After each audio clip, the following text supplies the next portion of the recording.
kunisaidia mimi, niko hali tabani sana. Mimi sina ndugu kunisaidia hapa, niko hali mbaya. Naomba hivyo jamani, msinifanyie namna hiyo jamani, mnipe msaada karibuni, mimi hali yangu sio mzuri sana.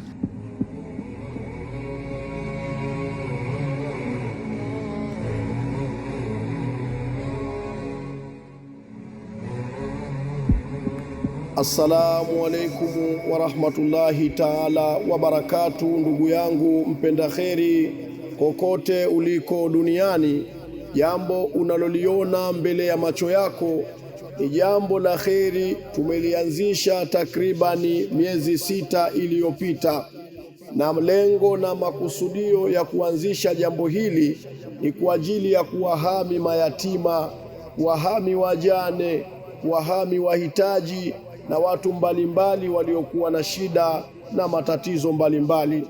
Lakini wallahi ndugu yangu mpenda kheri, ninakuomba kwa ihsani yako, kama utaguswa na matukio ambayo yako mbele ya macho yako, basi usisite kutoa ufadhili, usisite kufanya uhisani.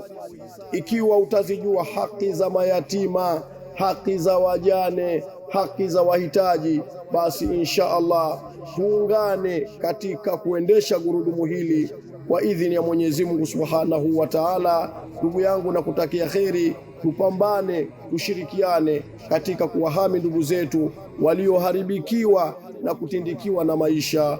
Wa hadha, assalamu alaikum wa rahmatullahi ta'ala wa barakatuh.